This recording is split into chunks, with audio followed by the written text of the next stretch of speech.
नमस्कार दोस्तों, आज का जो हमारा विषय है वो है आपको डरावने सपने आना, गंदे सपने आना, संभोग के दृश्य दिखने या संभोग करते हुए किसी को देखना या स्वयं को देखना, शरीर में दर्द होना या बहुत ज़्यादा गुस्सा आना। ऐसा जब होने लगे तो कौन सी शक्ति आपके पास है वो आपको पता होना चाहिए, ताकि आप इन चीज़ों से मुक्त भी हो सके, नहीं तो इसी में आप फंसे रहेंगे। तो आप सभी का हम स्वागत करते हैं आपके अपने चैनल आत्मा से परमात्मा का सफ़र। तो जब भी आपको डरावने सपने आते हैं तो ये साइन होता है कि आपको के नियर कोई नेगेटिव एनर्जी है आपके भीतर। आपका कॉन्शियस माइंड वीक होने के कारण उसमें आ जाती हैं, आपके भीतर प्रवेश ले लेती हैं। ज़्यादातर ऐसा बच्चों में और औरतों में ऐसा होता है, पुरुषों में कम पाया जाता है क्योंकि वो थोड़ा अंदर से स्ट्रोंग होते हैं, तो उनमें ये प्रवेश ले लेती है। तो ऐसी स्थिति में आपको उन नेगेटिविटी शक्तियों के कारण आपको जो है वो डर लगना शुरू हो जाएगा। दूसरा है गंदे सपने आना। तो कई जो नेगेटिव ऊर्जाएं होती हैं वो स्त्री भी हो सकती है, वो पुरुष भी हो सकती है, मीन्स वो नेगेटिव ऊर्जा मेल या फीमेल भी हो सकती है।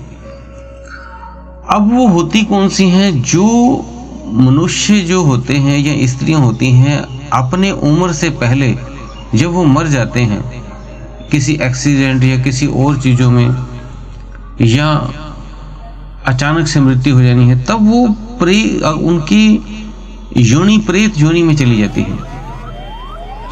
और वही फिर जो उनकी जो इच्छा होती है तो वो आपको गंदे सपने दिखाती हैं पहले कि आप उन गंदों सपनों में उलझो। ऐसे उलझने से आपका ध्यान करने को मन नहीं करेगा, ध्यान से आप हट जाएंगे। इनका मेन उद्देश्य होता है आपका ध्यान भंग करना। तो कई बार तो ऐसी आत्माएं होती हैं, वो नेगेटिव एनर्जी होती हैं जो आपके साथ संभोग बनाने की कोशिश करती हैं। और कई बार आपने देखा होगा कि कई व्यक्ति सोए हुए होते हैं, पुरुष या स्त्री, और रात्रि को उनको पता ही नहीं लगता कि उनके साथ, उसको ऐसा लगता है कि कोई वो किसी के साथ संभोग कर रहे हैं या उनके साथ कोई संभोग कर रहा है। और सुबह जब उठते हैं तो उन्हें पता लगता है कि उनका वो नाइट फॉल की तरह कुछ हो गया है, स्वप्न दोष हो गया है, ऐसा उन्हें लगता है। लेकिन जब वो याद करते हैं कि रात्रि को ऐसा क्या हुआ था तो उन्हें पता लगता है कि ऐसे कुछ गंदे दृश्य हमारे साथ, कुछ संभोग क्रियाएं हमारे साथ हुई हैं, तब ऐसा हुआ है। तो ये वो नेगेटिव एनर्जियां अपने संभोग की इच्छा को पूर्ण करने के लिए आपके भीतर प्रवेश ले लेती हैं। तो ऐसा वो करती हैं क्योंकि वो अपनी इच्छा को पूर्ण करने के लिए किसी न किसी शरीर का सहारा लेती हैं। तो वो स्त्री या पुरुष में प्रवेश लेकर वो अपनी क्रिया को पूरा करती हैं। अब कई व्यक्तियों के अंदर नेगेटिव एनर्जी होने के कारण उनका शरीर दर्द होता रहता है, क्योंकि उनके भीतर वो बैठ के उनकी ऊर्जा को सौंपती है। आपका इम्यून सिस्टम वीक होता है, आपको कई बार तो ऐसा होता है कि वो बीमारियां भी लगा देती हैं आपको, कई बार आपका ब्लड कम होने लग जाता है, इस तरह की कुछ चीज़ें होने लगती हैं। जब आप डॉक्टर के पास जाते हो चेक करवाने तो वहाँ पे उसकी रिपोर्ट पूरी ठीक आती है, लेकिन आपको लगता है कि ये इतना शरीर दर्द होना, महसूस होना, अंदर से कमजोरी, ये क्यों? तब ऐसी स्थिति में कोई जब नेगेटिव एनर्जी उस शरीर में प्रवेश की होती है तब उसके साथ ऐसा होने लगता है। अब है जो है गुस्सा आना। कई साधकों को बहुत ज़्यादा गुस्सा भी आने लगता है। वो ध्यान साधना करते हैं लेकिन गुस्सा आने लगता है। वो सोचता है ध्यान साधना से मेरा बीपी हाई हो गया है, क्या हो गया है, ऐसा क्यों हो रहा है। तो ऐसी स्थिति में उस जो एनर्जी को गुस्सा आने लगता है, जो आपके नेगेटिव एनर्जी आपके भीतर या आपके घर में कहीं ना कहीं है। तो जब उसे गुस्सा आता है क्योंकि आप उसे छेड़ रहे हो, उसे आप परेशान कर रहे हो जो सकारात्मक ऊर्जा से, ध्यान से, मंत्र जप से, तो ऐसे में वो जब उन्हें गुस्सा आता है तो आपके भीतर वो क्रोधित होती हैं इंटरनली, और जब वो आपके भीतर प्रवेश लेकर ये गुस्सा करती हैं तो बाद में आप उस गुस्से के बीच में काफ़ी कुछ गलत कर जाते हैं। किसी को मार देना, किसी को थप्पड़ मार दिया, किसी को कुछ कर दिया, किसी पे बहुत ज़्यादा गुस्से होकर गालियाँ निकाल दी, इस तरह से कुछ चीज़ें आप कर लेते हैं। और जब आप शांत होते हैं बाद में, वो एनर्जी का प्रभाव आपके भीतर से खत्म होता है, तब आपको महसूस होता है बहुत ज़्यादा, आप शर्म महसूस करते हो अपने भीतर, अपने आप को, ये क्या आपने कर दिया, क्या मैंने कर दिया, तो अपने आप को माफ़ नहीं कर पाते। तो ये जब भी आपके भीतर ऐसे कोई भी नेगेटिव एनर्जी आपके पास होगी तो ऐसा होगा। कई व्यक्ति आप ऐसा भी देखते हैं, कई औरतें, स्त्रियां, वो कोई भी धूम्रपान नहीं करती, लेकिन जैसे ही कोई व्यक्ति उनके सामने कोई धूम्रपान कर रहा होता है तो वो स्त्रियां उसके पास चली जाती हैं, या कोई शराब पी रहा होता है तो उसके पास चली जाती हैं। ऐसा क्यों? उनके भीतर अगर कोई नेगेटिव ऊर्जा पुरुष की है, जो पहले इस बीड़ी सिगरेट का सेवन करता था, मदिरा का सेवन करता था, तो वो दोबारा उसके भीतर जब वो इच्छा होती है तो वो उस स्त्री में प्रवेश लेकर वहां पे जाके उसकी खुशबू लेता है, बदबू लेता है, जो भी आप कह सकते हैं, उसकी वो सिगरेट का जो भी धुआं है उसको वो सूंघते हैं, उससे वो अपने आप को तृप्त करने की कोशिश करते हैं। और कईयों को ऐसा देखा गया है कि बहुत वो रात को उठ के कुछ साधक गंदे काम करने लग जाते हैं। गंदे काम कैसे? वो बीच में ही टॉयलेट कर देते हैं, बीच में ही पेशाब कर देते हैं, और उन चीजों को अपने ही शरीर में मल लेते हैं, या कहीं दीवारों पे या कहीं भी इस तरह से वो कहीं ना कहीं उसे मलते रहते हैं, और रात्रि को ये काम करने लगते हैं, और फिर सुबह उठ के वो नॉर्मल हो जाते हैं।